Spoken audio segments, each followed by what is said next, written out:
계속 들어오는 것 같아요. 자, 지난 시간에 이어서 오늘 37-2일차 할게요. 오늘은 열왕기하 4장부터 7장까지 할 예정이에요. 자, 592쪽이죠? 메토님 그 7-4만 계속 띄워놔 주시면 돼요.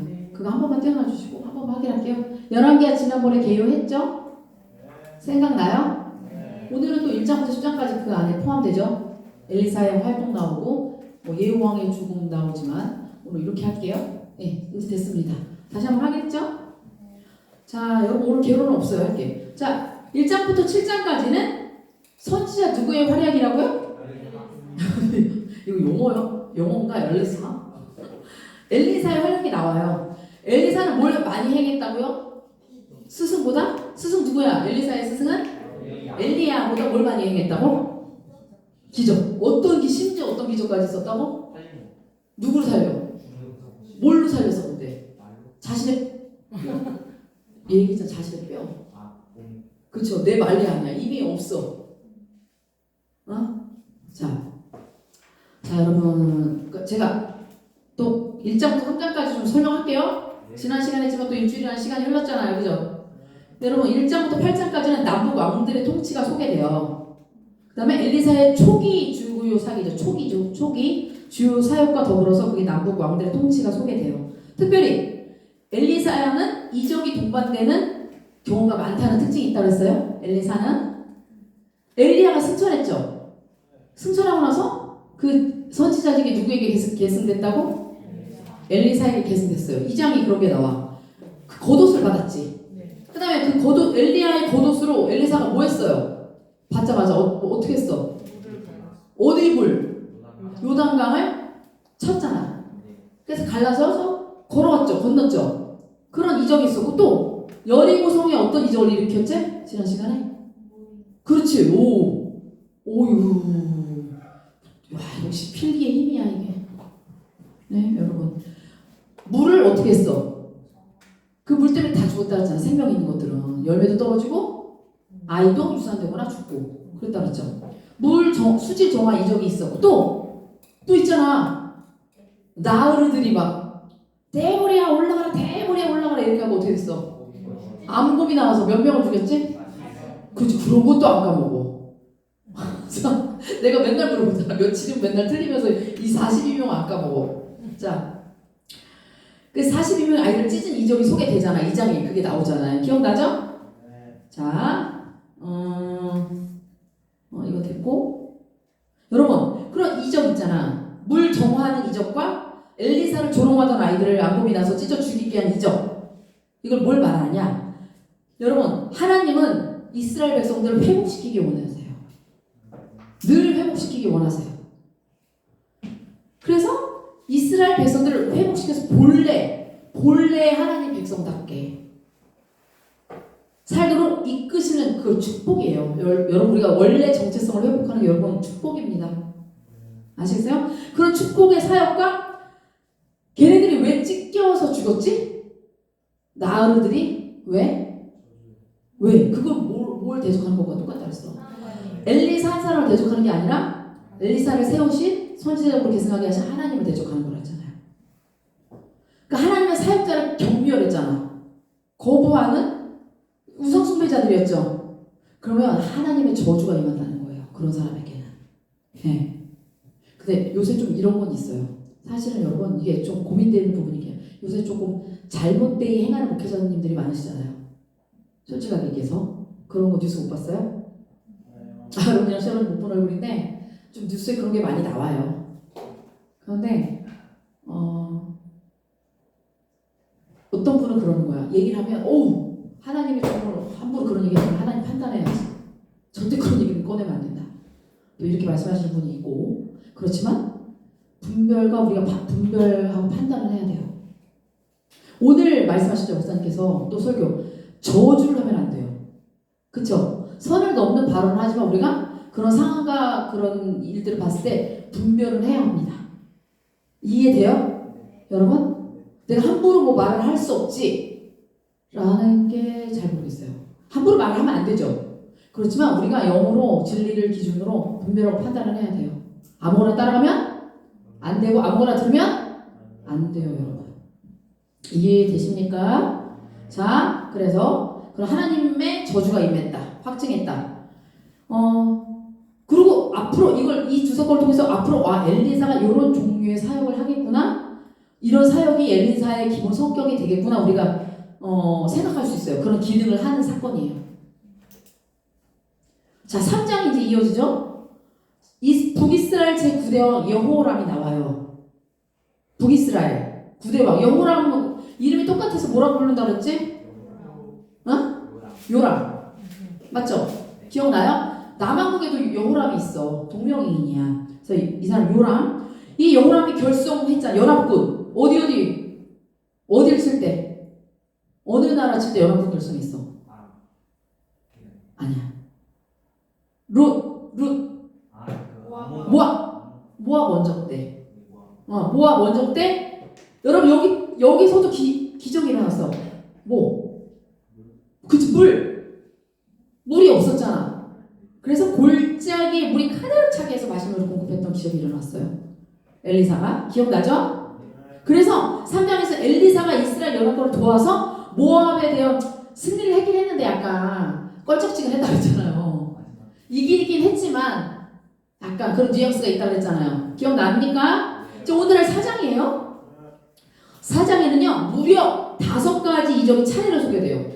읽은 사람 알겠지만 연달아 계속 나와요. 그쵸? 그럼 이처럼 이적이 집중 소개된다는 의미에서 이 4장은 뭐예요? 엘리사가 누구의 영감을 받았다고?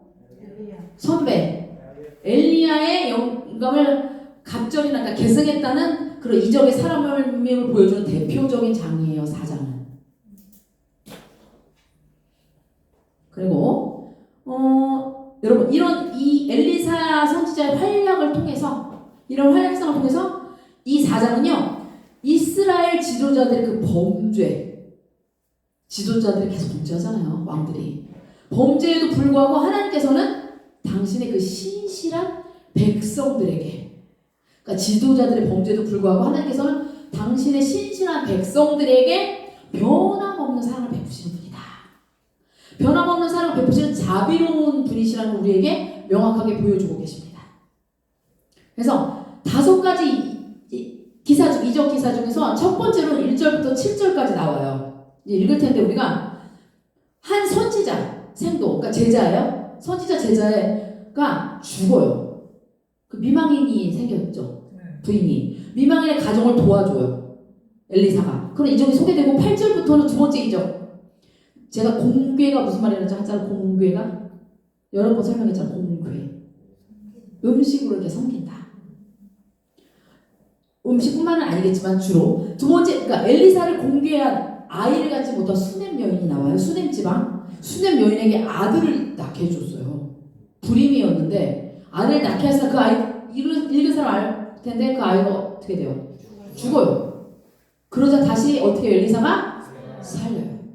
그런 이야기가 있어요. 자 이제 4장 볼게요. 4장 21절 593쪽인가요?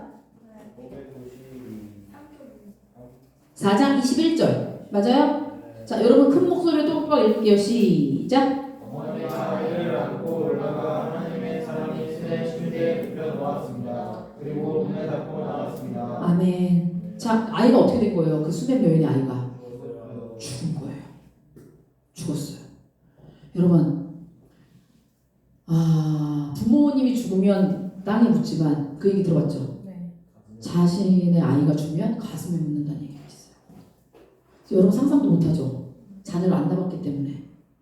저는 상상도 안 돼요. 사실은 그런 일들이. 저는 제가 가끔 드라마 보면서 생각을 해봤거든요. 저는 드라마 보면서 집에서 사실 흉내 좀 내요. 지금 그러면 저는 진짜 막 울어. 내가 연기자 될 걸 근데 이게 안 돼. 이게 거죽이 안 돼가지고.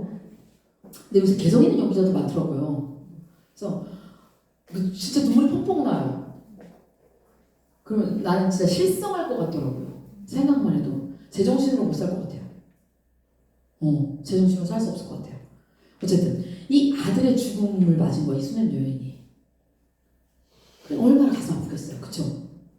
근데 이 수넴 여인의 행동을 보세요, 여러분. 나와 다른 이 수넴 여인의 행동을 보라고요. 그러니까 엘리사 방을 만들어줬잖아요. 수냄 여인이. 그 방에 침대에 눕힌 거야. 그러고 나서 어떻게 돼요? 자기 자녀가 죽었는데 문을 닫고 여러분 나 이거 하니까 생각나. 가끔 부모님이랑 싸울 때 엄마가 화나면 야 너 문 닫고 나가 이러잖아요. 얘가 가만히 서 있다가 문 닫고 어떻게 나가요? 이렇게 이해돼요? 예? 이해되냐고요? 문을 닫고 어떻게 나가냐고. 그럼 더 엄마가 열받죠. 나 그랬던 적이 있었던 것 같아요. 네, 미안해. 이거 중요한데, 그러니까 문을 닫고 그 아이를 침대에 눕히고 문을 닫고 나왔다는 거예요. 아이를 잃었는데. 이상하지 않아요? 여러분 이렇게 할 수 있을 것 같아? 자, 수냄 여인은요, 이 죽음을 뒤에 읽은 사람 알아. 남편에게도 알리지 않았어요. 수냄 여인이 당황하지 않았어요. 이 즉각적으로 이를 해결하기 위한 대책을 지금 쓰고 있어요. 그 대책이. 아무도 알리지 않은 채 죽은 아들을 엘리사의 방에 침상 위에 눕혔죠? 어떠한 마음으로 그랬을까? 생각해봐. 어떠한 마음으로 그렇게 했을까? 어? 그렇지. 자신의 아들이 다시 살아나리라는 믿음을 가지고 있었기 때문에 남편에게조차 알리지 않은 거예요. 왜냐하면 자기가 불임이었는데 이 아들을 누가 주셨어요? 하나님이 주셨죠. 엘리사를 통해서. 그 믿음이 있었던 거예요. 여인의 아들의 시신을 엘리사의 그 침상에 눕히고 문을 닫고 나온 거는 이 아들이 죽었다는 걸 아무에게도 알리고 싶지 않았던 거예요. 알리고 싶지 않기 위해서 그렇게 한 거예요. 자, 이러한 이 여인의 일련의 행동들을 통해서 수냄 여인은요, 하나님의 사람에 의해서 아들이 죽은 문제조차 어떻게 본 거야? 해결될 수 있을 것이라고 강한 믿음을 가졌던 거예요. 이러한 믿음이 어떻게 됐어요? 이러한 믿음이 뭘 낳게 했어요? 다시 아들을 살렸죠. 여러분 정말 우리도 정말 시사하는 바가 큰 거예요. 이 본문을 읽을 때 믿음은 이런 거예요. 여러분 입으로만 믿습니다 하는 게 믿음이 아니에요. 아시죠? 자, 4장 29절 이제 그런 이렇게 나와요. 그래서 이제 엘리사에게 가기 위해 남편에게 뭐 달라고 하잖아요. 그쵸? 종 한 명과 나귀 한 마리 보내주세요. 그래서 가요. 남편에게 말하지 않아. 이유를 말하지 않아. 남편이 나중에 섭섭했을 것 같긴 해요. 아, 근데 몰랐겠지. 뭐 그냥 살아났으니까 죽은 것도 몰랐으니까. 자, 그래서 4장 29절 보면 만났죠. 엘리사를 만났어요, 안 만났어요? 여인이 만났어요. 그래서 29절 보면 엘리사 종 이름이 게하시예요. 게하시에게 말했습니다. 길을 떠날 채비를 하여라. 내 지팡이를 손에 들고 서둘러 떠나라. 가다가 누구를 만나도 인사하지 마라. 누가 인사를 하더라도 대꾸하지 마라. 내 지팡이를 그 아이의 얼굴 위에 놓아라. 아멘. 자, 여러분 엘리사가 내 지팡이를 손에 들고 서둘러 떠나라. 뭐야? 자기를 가겠다는 거 안 가겠다는 거야? 지팡이만 보내겠다 이거야. 여러분 겉옷이 뭐였지? 지난번에 상징할 때 위엄과 권위의 상징. 지팡이도 뭐였죠? 모세 지팡이? 그쵸. 같은 거예요. 내 지팡이를 손에 들고 서둘러 떠나라. 엘리사가 지팡이인 거죠. 네? 엘리사가 가지 않더라도 지팡이를 보낸 거야. 그의 권위를 위임한 거예요. 자신의 지팡이를 줘서 게하시를 파견한 거지. 자신에게 영적 권위를 부여하신 하나님이잖아. 엘리사의 능력이 아니잖아. 그런 영적 권위를 부여하신 하나님이 이 일에 직접 개입하시겠다는 거야. 개입하시는 것과 종 이름 게하시라고 그랬지. 게하시 자신이 하나님의 사람인 자기 자신을 대리하는 것에 확신을 주는 권면인 거예요. 지팡이를 가지고 떠나라. 그 가지고 가는 사람도 종도 그런 믿음이 있어야 돼. 한낱 지팡이로 기면 안 되는 거예요. 그래서 그럴까. 근데 뭐라 그랬어? 그러니까 지팡이를 뭐라고? 능력과 권위를 나타내는 수단으로 자주 성경에서 사용되어요. 자, 또 뭐래? 누구를 만나도 뭐래? 아는 척하지 마. 인사하거나 대꾸하지 마. 그러니까 버릇없이 보일 수 있겠죠. 그렇지만 순종해야 돼요. 우리는 하나님의 말씀에 순종해야 되는 거예요. 엘리사가 하는 말은 사람의 말이 아니죠. 자, 이거 뭐야? 왜 그래? 1차적으로 게하시에게 주어진 사명이 아주 막중한 것이라는 거야. 종에게 막중한 것이므로 너의 임무에만 전념해 그거예요. 근데 왜 그렇게 했을까? 사람의 본성이 뭐였길래? 이건 뒤에 얘기할게요. 여러분 고대 이스라엘에서는요 가다가 지인 만나잖아. 여러분 가다 아는 사람 만났어. 몇 분 정도 있어? 사람 가다 친구 만났어. 길에서 몇 분 정도 있어? 안녕 나 바쁘다 안녕 가? 어떻게? 저는 그렇게 해? 저는 쿨하다. 보통 어떻게 해요? 지인 만나면 이런저런 얘기해?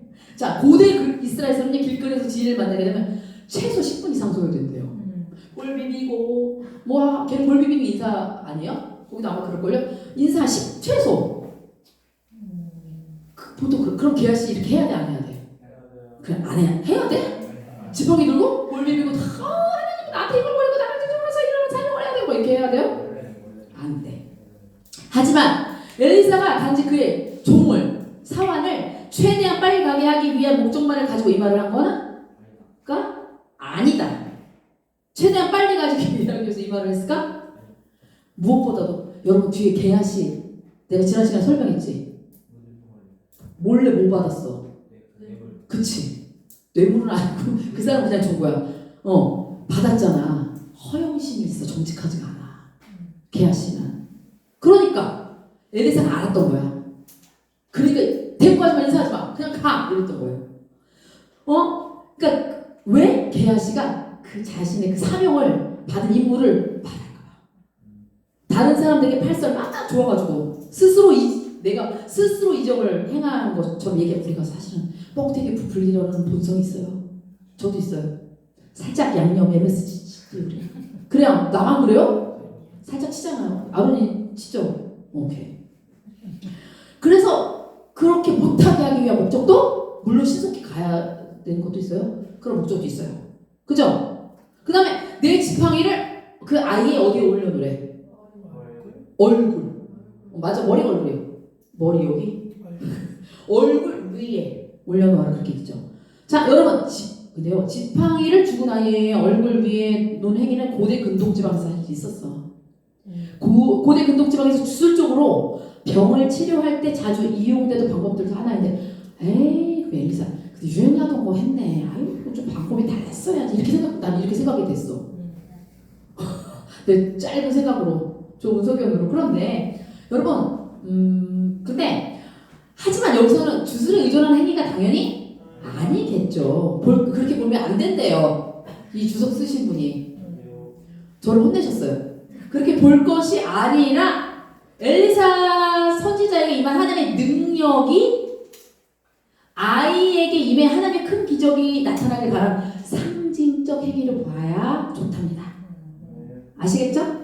그 주술적으로 한 게 아닙니다. 여러분 절대 있어서는 안 되죠. 그런 마음이. 자 4장 31절. 자 그런데요. 근데 어떻게 했어? 그러자 그 어머니가 어떻게 했어? 자기 안 가겠다 그랬어. 누가 가지 않으면 엘리사가 함께 가야 된다 그랬어요. 게하시 얼마나 민망했을까 싶어요. 여러분 준비하고 있는데 난 안 가겠다. 어머니가 선지자가 가자라 이렇게 얘기한 거죠 여러분.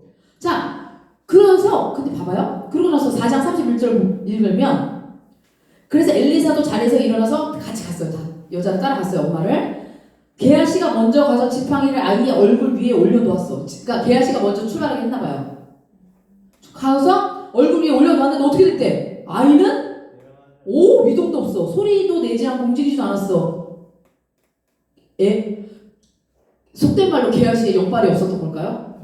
여러분 게하시의 영성이 없었던 거예요? 그건 모르겠어. 왜 반응이 없었을까? 엘리사가 명령했잖아. 위임했잖아.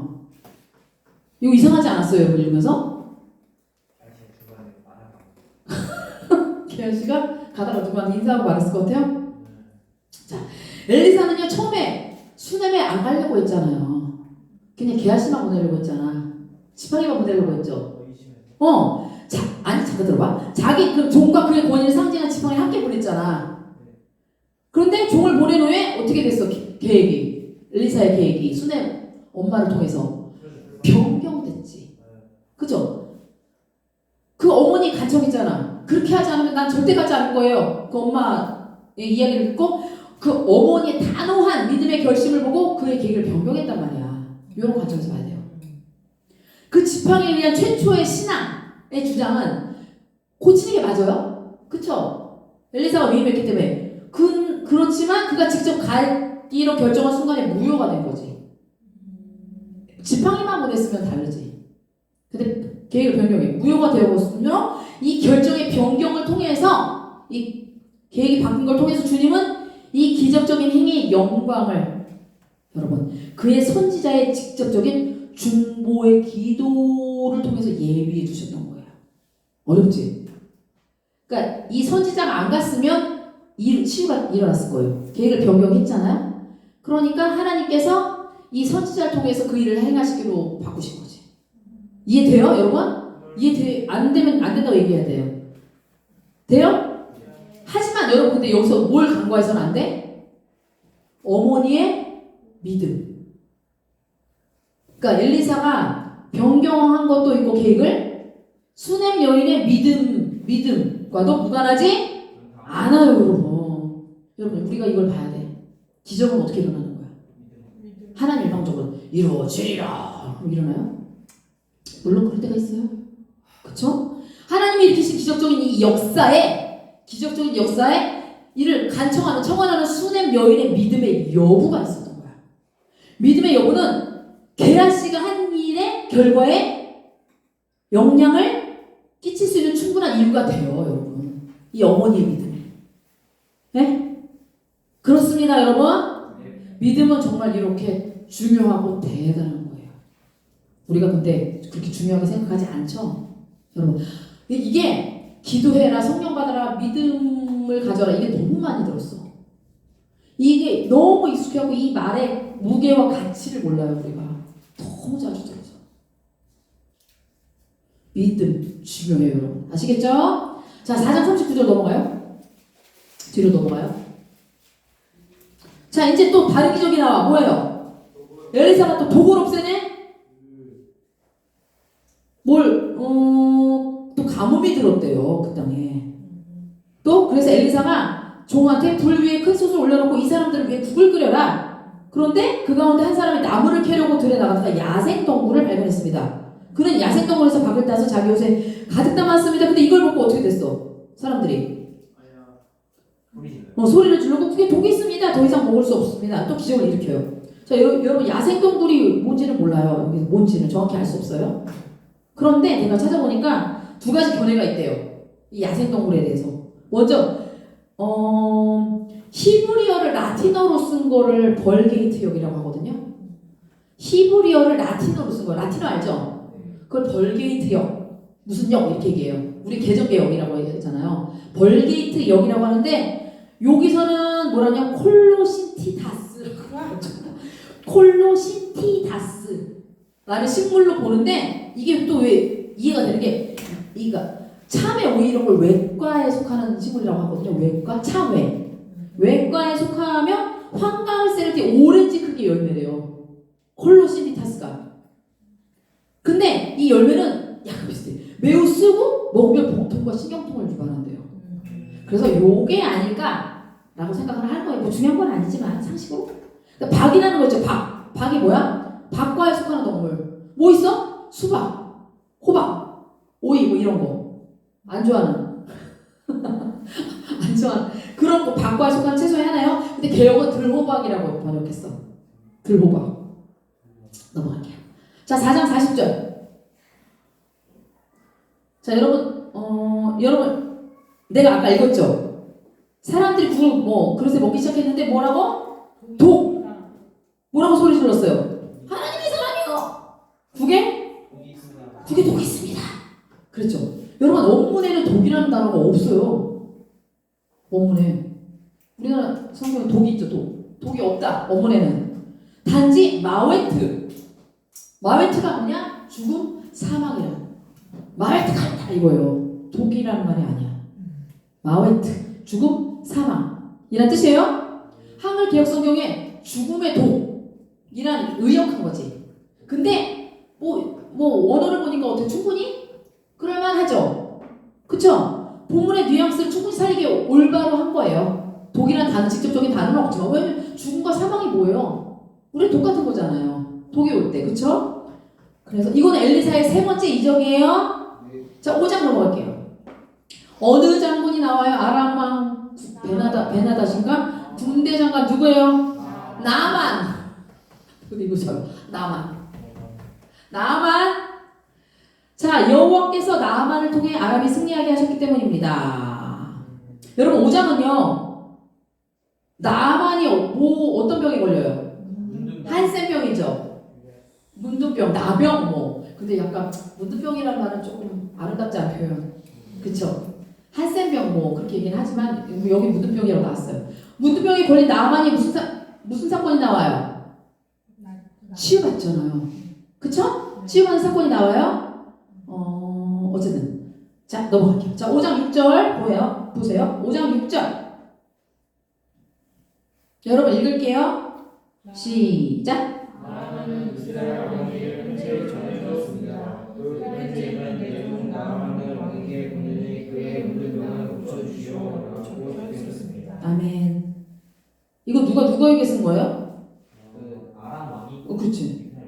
아람 왕이 누구한테? 이스라엘 왕에게. 자, 여러분. 아람 이 왕의 글에는 자세한 내막은 없어. 다짜고짜 뭐야? 고쳐라.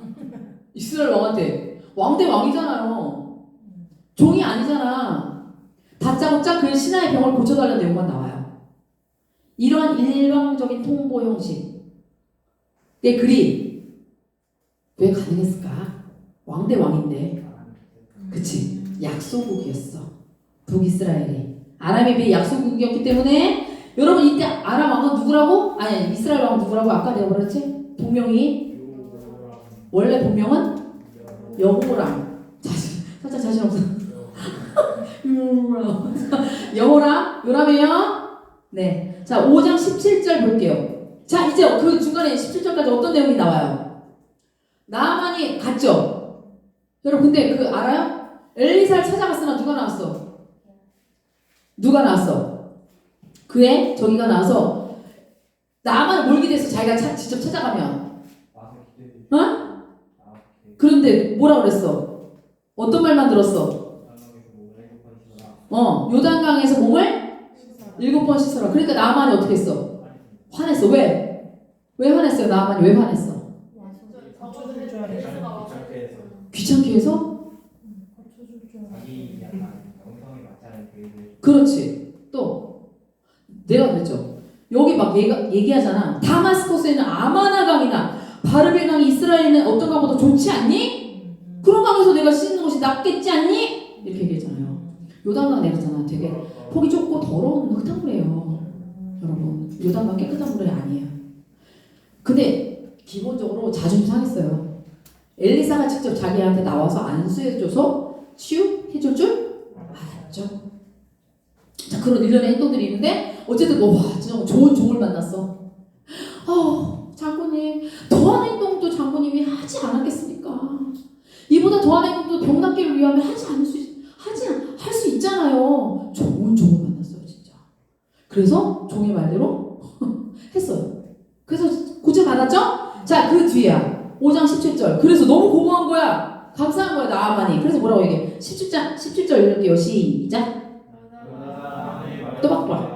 그렇다면 나에게 나귀 두 마리의 실을 수 있는 분량의 흙을 주시오. 이부터 물에 태워드리는 제물이 번제물이나 그 밖의 제물을 바칠 때는 다른 신들에게 바치지 않고 오직 여호와께만 바치겠소. 아멘. 뭘 달래요? 참나.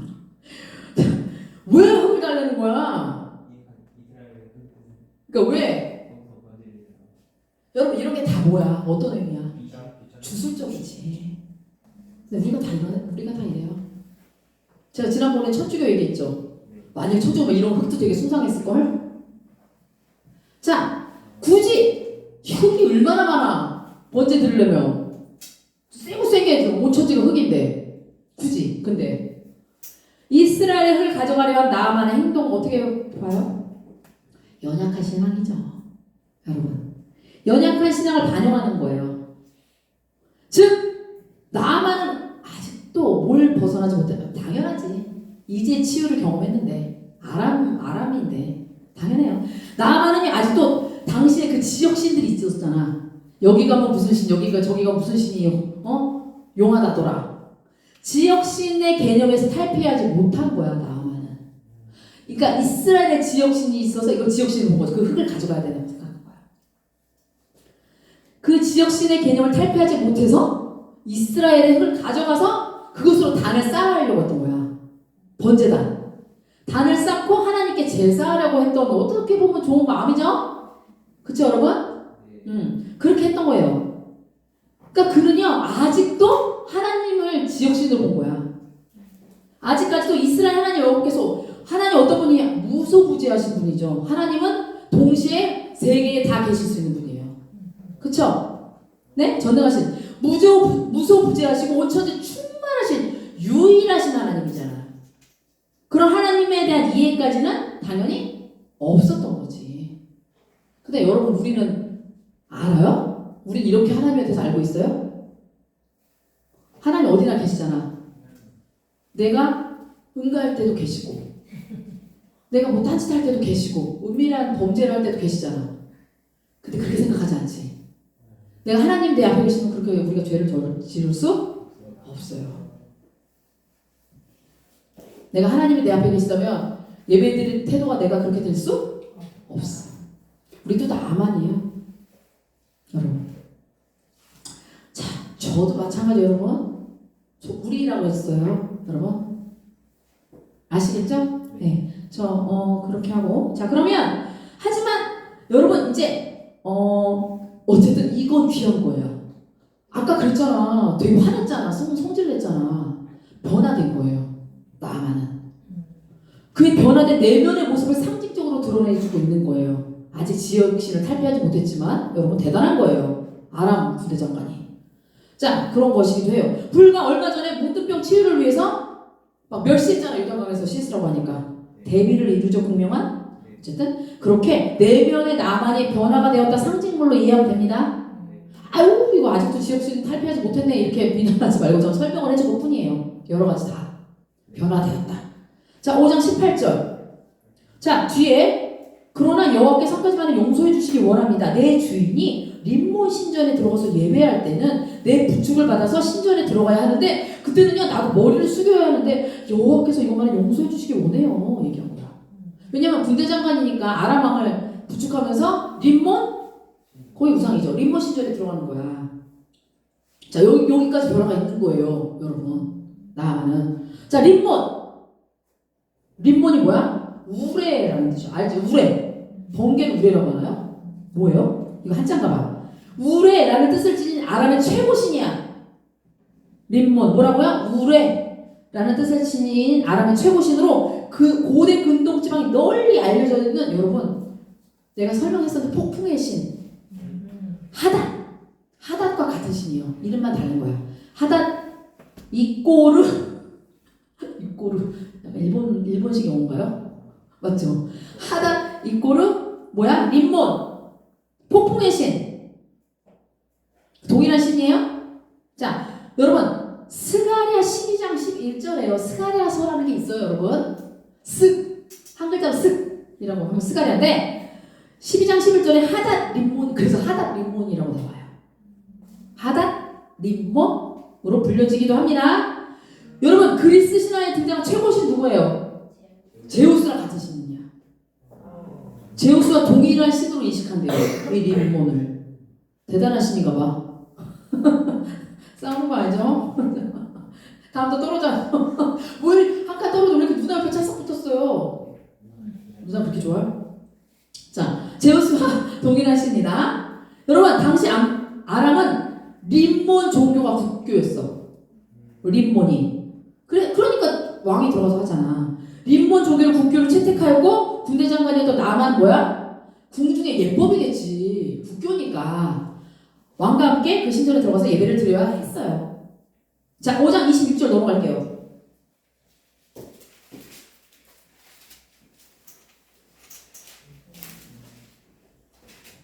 자 5장 26절. 자 그거죠. 게하시가 나아만이 엘리사가 지금요 아무것도 받지 않았잖아. 치유해준 대가로. 그쵸? 그래서 보냈단 말이야. 근데 게하시가 뒤쫓아가서 어떻게 했다고? 꽁쳤다. 뭐 왠지 못 하려고 그랬지? 여러분 말해봐요. 게하시가 은? 옷 두 벌이다 한 달. 그치. 은 한 달한테 하고 옷 두 벌. 여러분 옷 두 벌, 옷 한 벌 되게 좋은 거예요. 여러분 지금 옷이라고 생각하면 안 돼요. 겉옷은 되게 예전에 되게 귀했어요. 아이고 그거 지금 겉옷 두 벌 이렇게 말하면 안 돼요. 은 한 달란트랑 겉옷 두 벌을 요구했는데 나만이 뭘 줬어요? 은 두 달란트랑 은 두 달란트도 줬어요. 이렇게 줬어요. 자 5장 26절 여러분 읽을게요. 시작. 어떤 사람이 전차에서 내려 너를 맞이할 때 내 영이 너와 함께 있었다. 지금이 눈이나 옷이나 기름이나 포도를 거둘 때냐 지금이 양이나 소나 가솔이나 열무를 거둘 때냐. 아멘. 걸렸어. 엘리사한테 걸렸어. 여러분 거짓말하면 다 알아요. 부모님들은 모를 거라고 생각하잖아. 우리는요 느낌이라는 걸 주셔서 하나님께서 촉을 주셔. 엄마의 촉은 되게 무서워. 나도 설명이 안 돼. 느낌이 이상해. 물으면 딱 맞아. 그런 게 있어요. 자 여러분 걸렸어. 자 근데 엘리사가 알게 하신 이는 누구예요? 알게 하게 하신 이는 하나님. 자 여러분 엘리사는 자신의 능력이 아니에요. 자신의 능력으로 딱 점치게 아니잖아. 성령의 감동을 알게 된 거잖아요. 그렇죠? 게하시의 잘못을 알 수 있었던 거야. 여러분 하나님의 종이라고 해서 내가 언제든지 할 수 있어요? 발휘하고 싶을 때 아니에요. 아무 일에 대해서나 자의적으로 능력을 행할 수 있는 것이 아니죠. 그렇게 하면 안 돼요. 그래서 어떤 사람은 막 그 예언 막 받으려고 막 따라다니는 사람 있어. 사람 의지하고. 그런 게 아니에요. 어떨 때 우리가 알 수 있어요? 하나님이 보여주시고 알려주실 때만 알 수 있는 거예요. 전적으로. 하나님의 뜻하신 일에 하나님의 영이 함께 할 때만 그 엘리사가 놀라운 능력을 발휘할 수 있는 거예요. 내가 속 안에 꺼냈다가 꺼낼 때 하는 게 아니에요. 절대 아니에요. 그래서 사람 의지하면 안 돼요, 여러분. 유명하다는 사람, 요새 유명한 사람 의지하면 안 돼요. 사람은 의지의 대상이 아니야. 사랑과 섬김의 대상. 우리의 믿음의 대상 오직 한 분 누구? 주님. 아시겠죠? 네. 자, 엘리사가 이렇게 표현했잖아. 방금 읽었죠, 여러분들이. 여러분 이 표현은 이스라엘 상황과 밀접한 표현이에요. 이해 안 되잖아 우리. 봐봐. 즉 이스라엘의 많은 우상들이 세워져 숭배되고 있잖아. 그죠? 그리고 많은 거짓 선지자들이 어떻게 했겠어 이때도. 내가 다 볼 줄 알아. 내가 다 보여. 알려주셨어. 이러면 어떻게 했어 사람들이? 줄 서겠지. 그럼 뭘 줬겠어? 복제 같은 거 줬겠죠. 여러분 난 그거 복제라고 봐요. 여러분 그 유명한 사람들 그게 자신의 능력이 아니에요. 근데 왜 따로 주는 걸 받습니까? 거저받은 거잖아요. 그런 사람들이 많아요. 그런 목회자들이 있어요. 심각해요. 자 그러면 이 거짓 선지자들이 이기심과 탐욕으로 선지자인 채 하는 거야. 사꾼과 진짜 목자를 구분해야 돼. 성경에 나와요. 사꾼, 돈을 받기 위해서 하는 거야. 진짜 목자는 양을 위해서 생명을 버려요. 사꾼은 뭐 때문에 하는 거야? 돈 때문에 하는 거예요. 자, 그 거짓 선지자들이 이기심과 탐욕으로 선지자인 채 하는 거야. 그 다음에 선지자 직분은 경멸의 대상으로 만드는 거지. 봐봐. 지금도 우리가 진짜 목사님 아닌데 목사가 행사하면서 그런 분 때문에 하나님의 이름이 땅에 떨어지고 개독교라는 얘기를 듣고 우리가 살고 있잖아. 그쵸 여러분? 그러니까 그런 목사님들의 그런 것을 깎아내리는 거잖아. 진짜 참 목사님들이 이 땅에 많잖아요. 귀하신 분들이. 그냥 같이 도배급으로 넘어가는 거야. 그러면 그런 경멸의 대상으로 만드는 이때에 지금도 마찬가지예요. 하나님의 종이 게하시가 왜 받았냐고. 자기가 꿀꺽한 거잖아. 자신의 부와 사치를 위해서 그 나만 이방인으로부터 돈과 물품을 취한 것이야. 그러면 이거 네가 지금 이럴 때 네가 그렇게 하는 것이 합당해? 네가 지금 그럴 때니? 라고 물어보는 거야. 이 말은. 근데 여기 봐봐.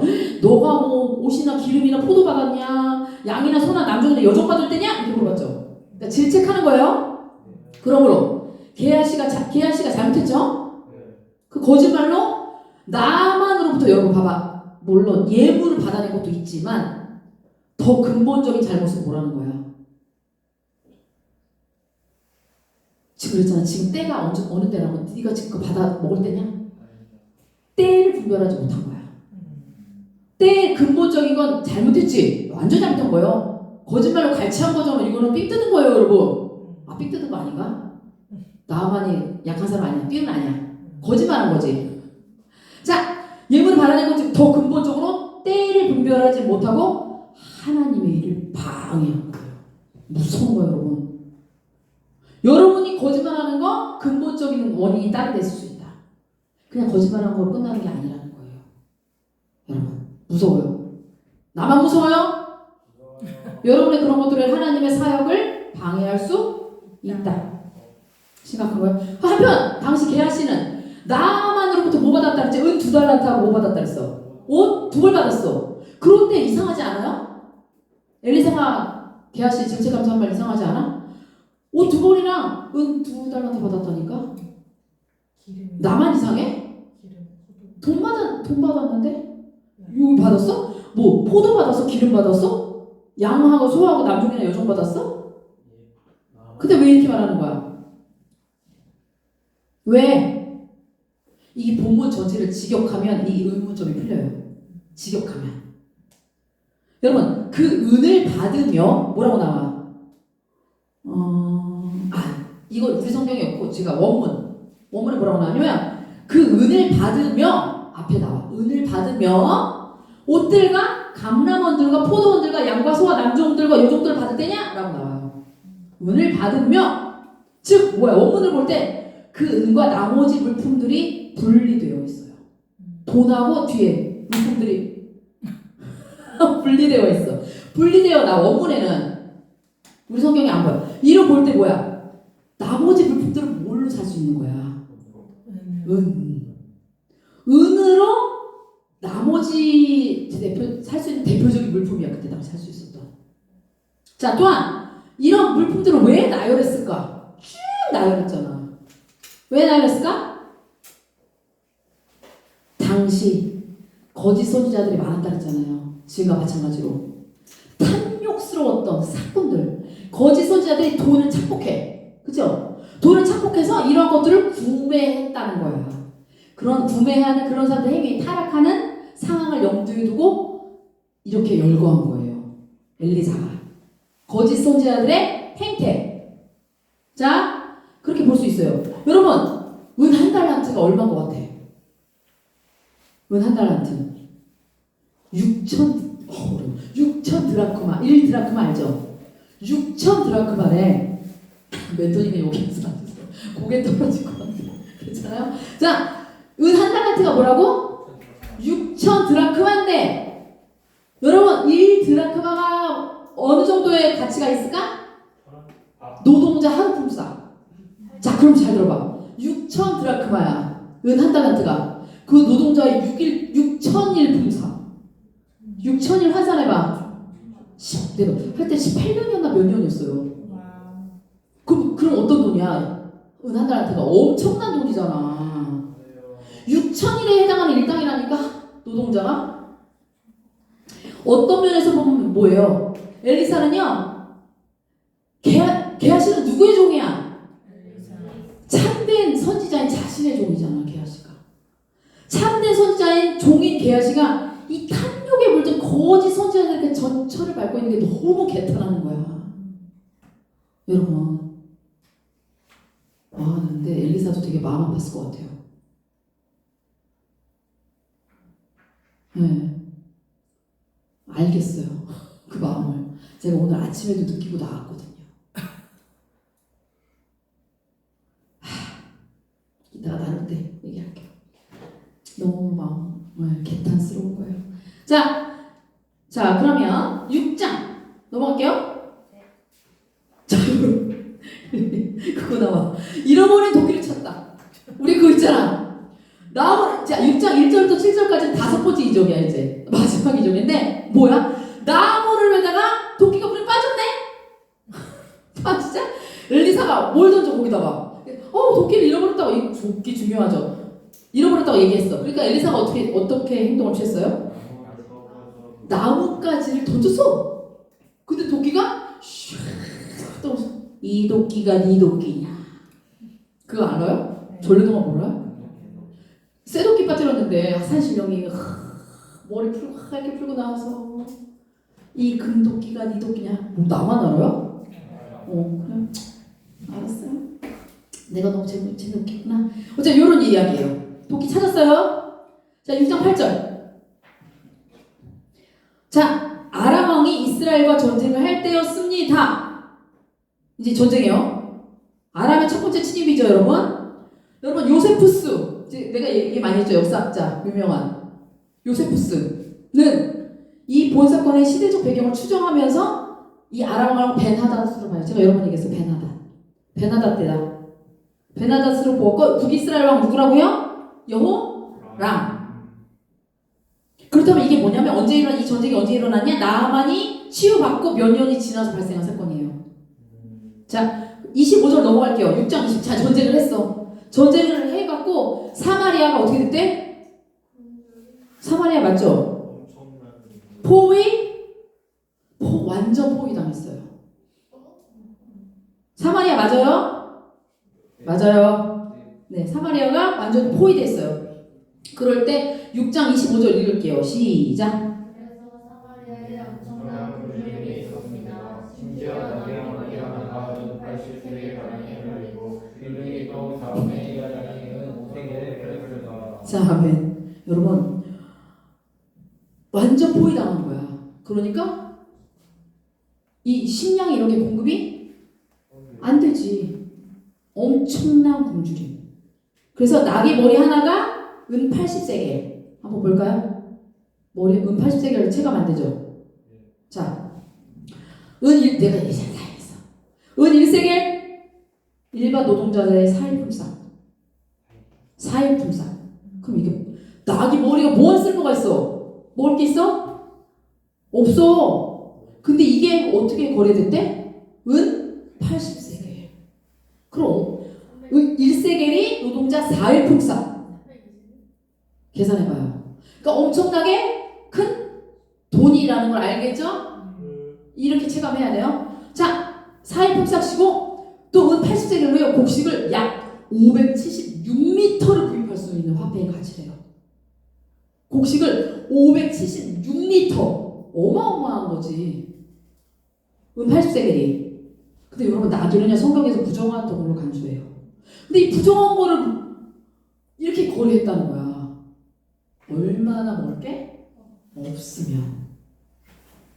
그러니까 이 나귀는 부정한 동물로 간주되어 식용으로 사용이 금지되었어요. 그런데 말씀을 어기는 거지. 얼마나 먹을 게 없으면. 특히 머리는요 먹기에 제일 나쁜 부위예요. 그죠? 알죠? 이처럼 부정하게 여겨져 식용으로 사용되지도 않았잖아. 나귀는. 그런 나귀의 머리가 80세겔이 거래했다는 것은 당시에 사마리아의 기근이 얼마나 심했나. 그거를 생생하게 보여주는 구절이에요. 그리고 또 어머 비둘기똥이 얼마나 작은데 그것도 4분의 1로 나눌 수가 있나? 비둘기똥 4분의 1 가량이 은 5세겔. 아까 1세겔이 노동자 4일 품삯이었는데 똥을 얼마 주고 사는 거 도대체. 여러분 근데 이게 비둘기똥이 저는 먹을 수 있어요? 그래서 약간 비유적인 표현을 보면 좋을 것 같아요. 그러니까 이게 사실은 정확하게 무엇인지 모른대요. 제가 찾아봤더니 정확하게 무엇을 가르치는지 분명하지 않아요. 근데 보아르트라는 학자가 있는데 보아르트라는 학자가 아랍어에 참새똥이 있대요. 참새똥이 일종의 풀을 가리킨다고 하더군요. 풀을 가리킨다는 사실을 들어서 이것이 이집트 콩을 가리키는 게 아닐까? 이집트 콩 먹을 수 있는 거 콩을 가리키는 이름이었다고 주장한대요. 이분은 주장이에요. 어쨌든 똥이든 콩이든 여러분 그 4분의 1 뭐 나눠봐. 콩 4분의 1 나눠지나? 간에 기별도 안 가요? 기별이 뭐야? 자 여러분 아무튼 보통 때는 무가치하다고 여겨지는 것들이잖아. 낙이 머리나 비둘기 똥이나 콩이나. 물론 콩은 좋죠. 근데 뭔지 모르잖아. 보통 때는 무가치하다고 여겨지는 것들에 비싼 값을 주고 우리가 구입해야 되는 거예요. 구입해야 우리가 아니지. 사마리아 성 안에 그 참담한 실정을 적나라하게 보여주는 표현이다. 여러분 자기 아들도 잡아 먹었어요. 오늘은 내 아들, 내일은 니네 아들. 이건 진짜 역사적 사실이에요. 여러분. 근데 여러분 자기 자신을 어떻게 먹겠어요? 근데 이 본성, 식욕, 성욕 엄청난 거 알죠? 예? 이 욕구가 이번적 욕구가 이런 걸 뛰어넘나 봐요. 자기 자식도 잡아먹을 만큼. 무서워요. 그래서 본성이 우리는. 자, 6장 31절 32절 여러분이 읽을까요? 한 목소리로 시작. 왕이 말했습니다. 오늘 사바세 아들 엘리사의 머리를 반드시 베려고 말겠다. 만약 그렇게 하지 못하면 하나님께서 나에게 무서운 벌을 내리실 것이다. 왕이 엘리사에게 천천히. 심부름하는 사람을 보냈습니다.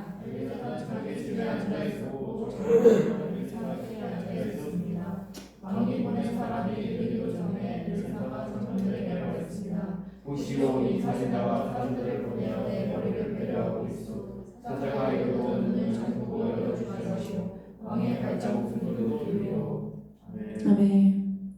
여러분 이게 어떤 상황이에요? 이제 막 자녀까지 잡아먹는 상황이잖아. 그쵸? 그리고 이제 이스라엘 왕이 말하는 여기 왕은 아람 왕이 아니에요? 그쵸?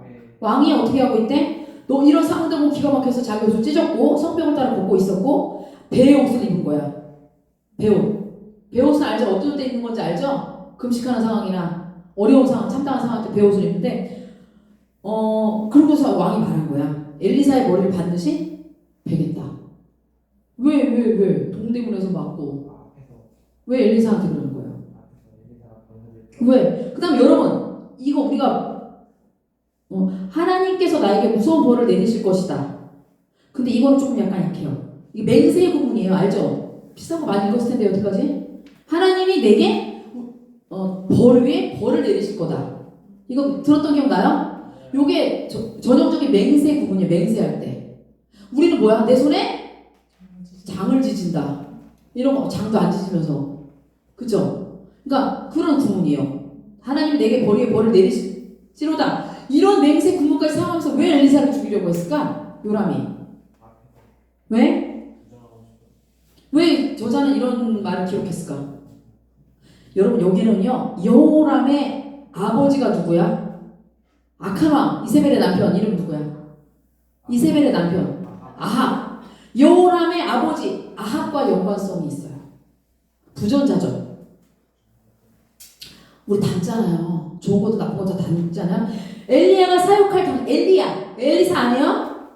여러분 엘리야가 사역할 당시 우상숭배에 이르는 3년 반 동안 기근이 왔죠.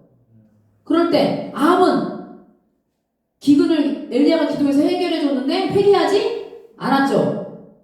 그래서 선지자 엘리야를 향하여 이스라엘을 괴롭게 하는 자라고 얘기했었잖아요. 기억나요?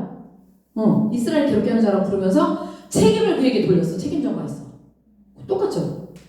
지금 아합이 엘리야에게 책임 전가한 것처럼 지금 뭐 하고 있는 거야? 아들 여호람이 그 선지자 게스가 엘리사에게 책임 전가하는 거예요.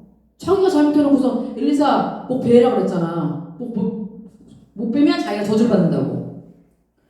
여러분 여호람 역시 사마리아 성중에 임한 기근에 대해서 자신의 죄를 인정하는 게 아니에요. 이 왕의 잘못 때문에 이렇게 기근이 온 거예요. 여러분 오히려 선지자 엘리사에게 책임을 전가하고 있어요. 똑같이 아버지랑 같이. 여러분 뭘 말하는 거냐? 이 기록한 의도는 아버지의 나쁜 전철을 그대로 밟고 있다. 그걸 드러내고 있는 거예요. 이어지는 32절에서 여러분 엘리사가 자기를 죽이기 위해 파송한 사자를 파송한 그 여호람을 가리켜 뭐라고 얘기해요. 그래서 엘리사가 자신을 죽이기 위해 사자를 파송하는 여호람을 가리켜 왕을 가리켜 뭐라고 그래요? 그래서 이 살인한 자의 자식아 이렇게 표현하는 거예요. 아버지 때문에. 네? 이해돼요? 이게 분명히 확인되고 있는 거예요. 여러분 근데 저주했다고 했잖아. 벌 위에 벌을 내리기를 원한다. 여러분 이 이 말에 주목할 필요가 있어요. 이 저주의 문구에 나타난 엘리사의 목을 치겠다 했죠. 목을. 머리를 베라 그랬죠. 기억나요? 이 목을 치겠다는 말. 여러분, 이스라엘 율법에서 죄인의 목을 치는 형법, 이거 차명이에요. 목을 치는 거. 차명인데 어느 구절에서도 발견되지 않아요. 우리가 돌 던져서 막 죽이고 막 그러잖아요. 목을 치는 거 봤어요? 이스라엘에서. 자, 이스라엘 율법에서는 이런 게 없어요. 율법에서는. 응? 하지만 이 차명은요, 어디 거겠어요, 여러분? 어디서 봤을까? 그치? 애국과 바벨론과 아수르 등의 이방인에서 흔히 행해지던 형벌이었다. 여러분, 그래서 보는 게 되게 중요해요. 내가 뭘 보느냐가 되게 중요해.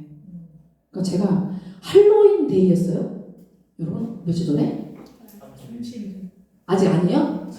근데 내가 누구랑 얘기를 했지?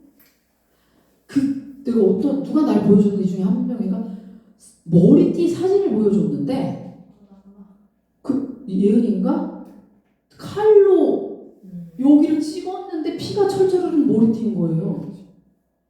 와, 여러분 이런 거 재미로라도 하면 안 돼요.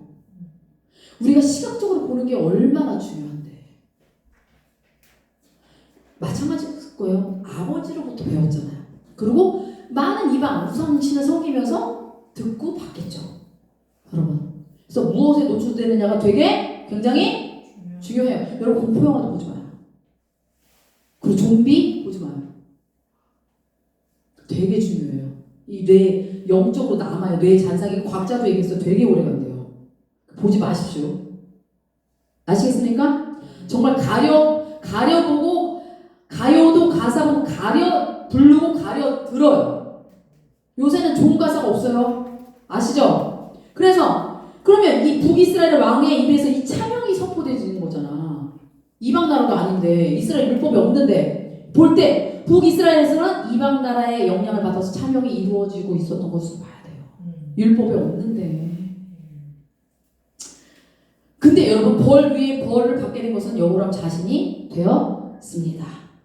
읽어보면 그 말이 그대로 이루어졌어요, 여러분. 엘리사에게 이루어진 게 아니에요. 자, 7장 마지막 7장 11절. 7장 1절 볼게요. 자, 다 같이 읽겠습니다. 시작.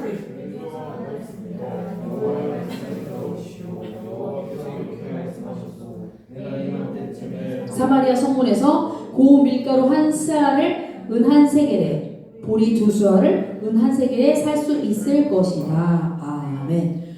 자, 여러분 이거 무슨 표현인 것 같아요? 왜 또 이렇게 나왔을까? 아까 나귀 머리를 80세겔 나왔죠? 비둘기똥? 몇 세겔이었어? 아까 비둘기똥? 5세겔. 자, 그렇게 나왔고 얘는 고운 밀가루 한 스아를 은 한 세겔 밀가루. 스아는 가루의 단위예요. 그 다음에 보리 두 수아를 은 한 세겔. 자, 여러분 이거 어디서 이루어진 거래예요? 이거 어디서 이루어진 거래야? 장소가 어디야? 사마리아? 어디? 사마리아 성문. 사마리아 성문에서 곡물 거래가 이루어진다는 표현을 이해하기 위해서는 우리 또 뭘 알아야 돼? 당시 문화를 알아야 돼. 왜 성문에서 이런 거래? 당시 문화를 알아야 돼요. 성문은요, 그리스의 아크로폴리스 들어봤어요? 아크로폴리스처럼 백성들의 왕래가 잦은 곳으로 공개 또 재판이 이루어져요. 여러분 성문 알죠? 성문에서 공개 재판이 이루어지고 또 시장도 생기는 곳이에요. 공개 재판도 하고 시장이 형성되는 곳이다. 성문. 됐죠? 그런 성문의 중심지예요. 성문이 중심지다. 특히 성문 근처는요, 물건을 판매하는 상업지역이래요. 성문 지역이. 왜냐하면 사람들이 많이 드나드니까. 그런 곳에 장사를 해야 잘 되잖아요, 여러분. 유동인구가 많은 곳에. 그러므로 엘리사가 고대 사회에서 이 시장 기능을 했잖아, 이 성문이. 고대 사회에서 시장 기능을 해도 성문을 언급한 것은 뭘 말하는 걸까? 지금 전쟁 두 번째 침입했어. 두 번째 침입 뒤에 나온 거야. 전쟁 막 하다가 이걸 언급했잖아. 그 뭘 상상할 수 있어. 그치? 어려운데, 야. 도예가 맞췄어요. 자, 전쟁의 종식과 더불어 전쟁이 끝났다? 그럼 뭐가 회복돼야 돼? 물가. 전쟁 나면 경제가 막 망하죠. 경제 회복. 그치, 물가. 경제 회복. 뭐로부터 회복? 기근으로부터. 회복과 연관이 있는 거, 이 구절은. 예은이가 지금 정답을 저렇게 맞춰서 몰라. 내가 맞췄는데 그래서 아니에요. 나만 혼자 웃었어요? 자, 그 전쟁의 종식과 경제 회복, 기근으로부터 회복이에요. 회복을 생각할 수 있는 구절이에요, 이게. 왜 그러냐? 고온가루 한 스나 값이요. 당시 기근에 시달린 기근이었잖아, 사마리아 사람들, 그죠? 기근에 시달려서 사마리아에서 거래되는 비둘기똥, 그건 오세겔이었죠. 그건 오세겔의 몇 분의 몇 가격밖에 안 되는 거야, 여러분. 보리가 여러분 비둘기똥보다 이 밀가루가 훨씬 좋지. 근데 그 가격이 5분의 1 가격에 지금 거래되는 거잖아. 비둘기똥 5세겔이었잖아. 근데 이걸로 뭐래? 5분의 1 한 세겔. 그쵸? 저렴한 가격이야. 이해돼요? 비둘기똥 4분의 1에 해당하는 가격에 5분의 1밖에 안 되는 저렴한 가격이란 말이야. 회복된 거야. 엘리사는요, 아람이 이제 사마리아에 포위에 있다고 했잖아. 그 포위가 이제 해제된 거야. 끝난 거야. 해제되고 다시 우리에게 평화가 온다. 평화가 찾아올 것이라는 메시지를 이렇게 시장 물가를 제시함으로 해서 실제적으로 간접적으로 그런 방식으로 표현해 주는 거예요. 이때 당시 사람들은 우리는 안 와닿지. 지금 내가 아무 설명해도 와닿지. 1차 청중들은 그렇잖아요. 그런 간접적인 방식을 표현한 것이다. 그리고 또 뭐야? 이 정확한 물량과 가격, 여기 언급된 1절에 언급된 정확한 물량과 가격은 여러분 우리가 뭘 할 수 있어요? 여호와의 약속의 말씀은 어떻게 된다? 정확하게 성취된다. 그건 우리에게 말씀해주고 있는 거예요. 되셨습니까, 여러분? 네. 자, 오늘 준비한 것은 여기까지입니다. 수고하셨습니다.